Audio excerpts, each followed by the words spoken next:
آپ یہ کیا کر رہے ہیں؟ اس نے اس سے دور جانے کی کوشش کی لیکن اس کی پکڑ اتنی مضبوط تھی کہ وہ آزاد نہ ہو پائی۔ اب اس کے ہونٹ چہرے سے ہوتے ہوئے اس کی گردن کو چھو رہے تھے۔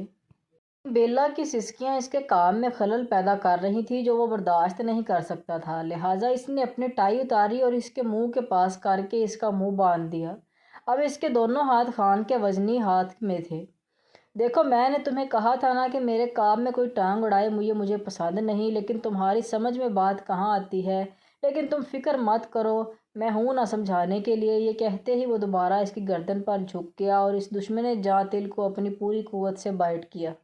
ویسے تو وہ اپنی دنیا میں ہر کام کو پھرتی سے کرنے والا انسان مانا جاتا تھا، لیکن ان کاموں میں خان کا ایک الگ ہی روپ دیکھنے کو ملتا تھا۔ مجھے میری بیٹی پہ فخر ہے، اگر وہ تم جیسوں کے خلاف کھڑی ہے تو میں اس کا ساتھ دوں گا۔ کہتے ہی شہاب صاحب نے ٹھنڈے پانی کا گلاس اپنے اندر انڈیلا، کیونکہ انہیں سامنے والے انسان کی طاقت کا اندازہ تھا۔ شہاب میاں، یہ لو ٹشو، اتنا پسینہ کیوں آ رہا ہے؟ ویسے آپ کی پری نظر نہیں آئی مجھے، کہاں ہے وہ؟ خبردار، بیٹیاں صرف اپنے باپ کے لیے ہی پریاں ہوتی ہیں۔ جمشید، تم جیسے کمینوں سے تو انہیں بچا کے ہی رکھنا چاہیے۔ غلط، غلط شہاب صاحب، بیٹیاں اپنے باپ کے لیے نہیں بلکہ سگے باپ کے لیے پریاں ہوتی ہیں۔ خان، تمہیں پتہ ہے اس رات کو تو ایسا لگا جیسے آسمان میں کو چھو رہی ہوں۔ خان، جو اپنے بابا کے کہنے پر اس کی اسائنمنٹ بنا رہا تھا، اس کی سریلی آواز سے لطف اندوز بھی ہو رہا تھا، لیکن وہ لڑکی اس کو اپنی طرف متوجہ کرنا چاہتی تھی۔ اچانک اس نے خان کے ہاتھ سے پینسل جھپٹی اور اپنے سینے کے درمیان لکیر میں ڈال دی۔ یہ تو تب ہی ملے گی جب تم یہاں پر کسی دو گے۔ کہتے ہی اس نے اپنے ہونٹ کو گول کیا اور اس کے سامنے اپنا منہ کیا۔ تم مجھے چیلنج کر رہی ہو؟ کیا تمہیں پتہ نہیں خان کے لیے کوئی بھی کام مشکل نہیں ہے؟ یہ کہتے ہی اس نے ایک پیچ اس کے ہونٹوں کے پاس کیا جس سے اسے لگا کہ وہ کبیر کا ہونٹ ہے، اور اگلے لمحے وہ پینسل باہر نکالی۔ یہی تو کبیر کا انداز تھا، کبھی بغیر کچھ کہے اسے آسمان پر پہنچا دیتا اور کبھی ایسا مدہوش کرتا کہ اس کی چال سمجھ نہ پاتی۔ آہستہ آہستہ اس نے کمرے کا دروازہ کھولا تو دیکھا کہ کمرہ تاریکی میں ڈوبا ہوا تھا۔ کمرے کے اوپر والی چھت پر تھوڑی سی روشنی تھی جس کی وجہ سے بیڈ پر سوئے انسان کے چہرے کے نقش واضح دکھائی دے رہے تھے۔ اس کے منہ کے دونوں طرف لال نشان تھے، اس کی گردن پر بھی جگہ جگہ ایسے ہی نشان تھے۔ اگر آج وہ یہاں نہ آتی تب بھی کبیر اسے کوئی نئی سزا دیتا۔ یہی سوچتے ہوئے اس نے کمرے کی طرف رجوع کیا، لیکن پھر نہ جانے کس خیال کے تحت واپس مڑی۔ نہیں، میں اس کے ساتھ تو بالکل بھی نہیں رہ سکتی۔ بیلا، کام ڈاؤن۔ اگر اس نے تمہیں کچھ کہا تو کل آگے سے مقابلہ کرنا، لیکن اس کے حکم کی تعمیل تو بالکل بھی نہیں۔ جیسے ہی اس نے پیچھے مڑ کر دیکھا تو حیرت کا جھٹکا لگا۔ او گاڈ، یہاں یہ کیسے موجود ہے؟ ابھی تو سو رہا تھا۔ اس نے جب یہ دیکھا اس کے قدم آگے بڑھ رہے ہیں تو فوراً پیچھے کی طرف ہوتی گئی۔ خان چونکہ ابھی نیند سے جاگا تھا، اس لیے اس کی آنکھوں میں عجیب خماری تھی۔ آپ، میں یہاں۔ اس سے پہلے وہ کچھ بولتی، خان نے اس کے ہونٹوں پر انگلی رکھ دی۔ اس کو دوبارہ اپنے اتنا قریب آتے دیکھ بیلا نے اپنی آنکھیں بند کر دیں۔ اچانک اس کی نظر ان نشانات پر گئی جو اس کے اپنے دیے ہوئے تھے۔ اس نے اپنے انگوٹھے کی مدد سے انہیں سہلایا تو درد کی وجہ سے بیلا کے منہ سے سسکی سی نکلی۔ خان نے فوراً اپنا ہاتھ پیچھے کر لیا، جس کے فوراً بعد بیلا نے موقع دیکھتے ہی رخ پھیر لیا، لیکن وہ اس کے چنگل سے چاہ کر بھی آزاد نہیں ہو سکتی تھی، کیونکہ خان کا ایک ہاتھ اب اس کی گردن پر تھا اور دوسرے ہاتھ سے اس نے بیلا کو سر کو تھوڑا سا اوپر کیا۔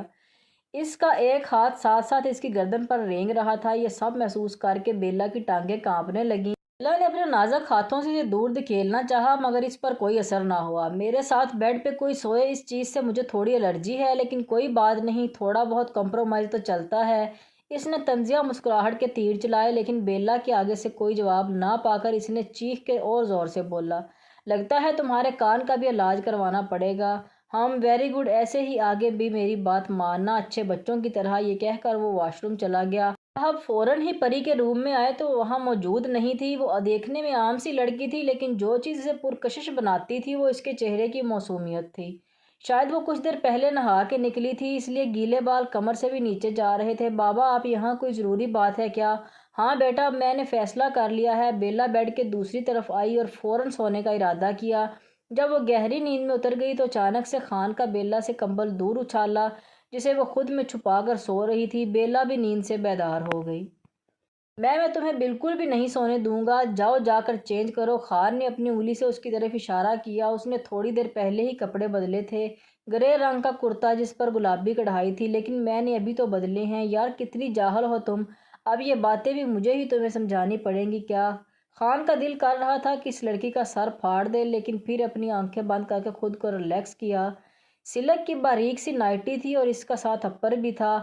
اگر وہ اپنے پہن لیتی تو بھی اس کے سارے اعضاء نمایاں ہوتے۔ اس نے ایک نظر سامنے بیٹھے اس شخص پر ڈالی۔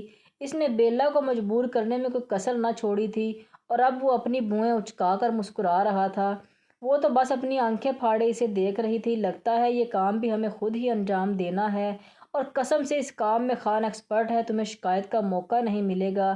یہ کہہ کر اس نے ٹیبل سے اٹھنے کا ڈرامہ کیا تو بیلا بھاگتی ہوئی چینجنگ روم میں چلی گئی۔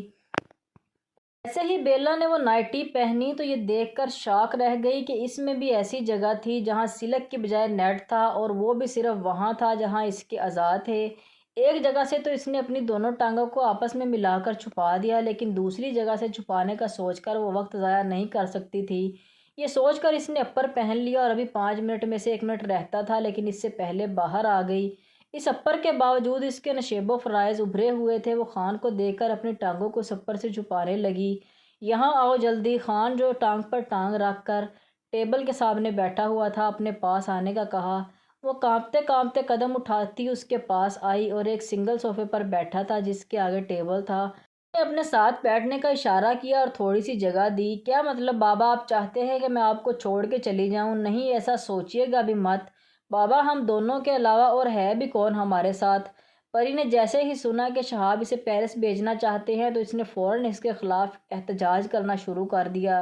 لیکن بیٹا، وہاں تمہارے چاچو تمہارا پورا دھیان رکھیں گے، اور میں نے تمہارے چاچو اور فاران کو بتا دیا ہے تمہارے آنے کا۔